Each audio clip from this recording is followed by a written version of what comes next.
Ayan, mapaparami tayo ng pagkain ngayon. So, ayan. Nakalimutan ko kung nag-lunch ako kanina.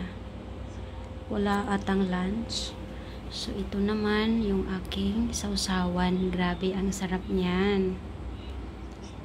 So, kakain tayo. Ito ang dinner natin ngayon. Yan.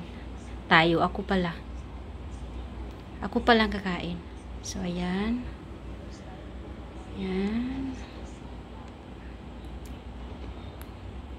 Alam mo, yung moment na ganito, kakain ka ng mag-isa. Ang saya. Ang peace. Diba? Minsan, kailangan natin mapag-isa para magmuni-muni, para sa mga realization natin sa buhay, na kung bakit may ganitong nangyayari, may ganyan.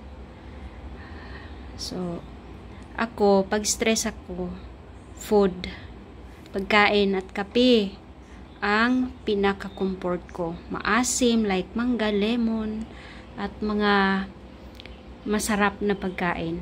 Yun ang aking panlaban para sa stress.